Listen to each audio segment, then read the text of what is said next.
జోహార్ జోహార్. బాబాసాహెబ్ అంబేద్కర్ 69వ వర్ధంతి మరి కొల్చార మండల రంగంపేటలో ఘనంగా జరుపుకోవడం జరుగుతున్నది.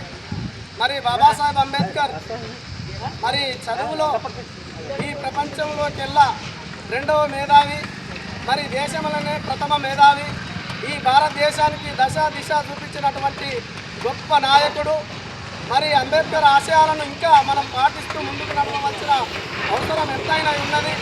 మరి ఎందుకంటే బాబాసాహెబ్ అంబేద్కర్ యువతకు మంచి అవకాశం ఇచ్చినటువంటి పరిస్థితులు ఈరోజు రాజకీయ పరంగా కావచ్చు, ఉద్యోగ పరంగా కావచ్చు, మరి ఎడ్యుకేషన్ పరంగా కావచ్చు, అన్ని విధాలు కూడా బాబాసాహెబ్ అంబేద్కర్ ఇచ్చిన పుణ్యం అది.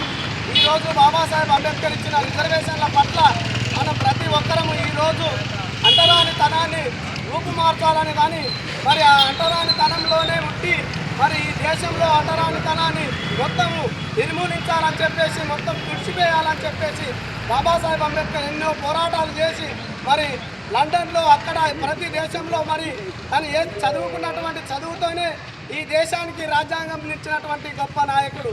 మనం ఎందుకోసం అంటే ఎస్సీ ఎస్టీ బీసీ మైనార్టీల అందరం మరి తనిచ్చిన రిజర్వేషన్ల పట్ల చదువుతోనే ముందుకెళ్తాం. ఖచ్చితంగా యువత చదువుకోవాల్సిన అవసరం ఎంతైనా ఉన్నది.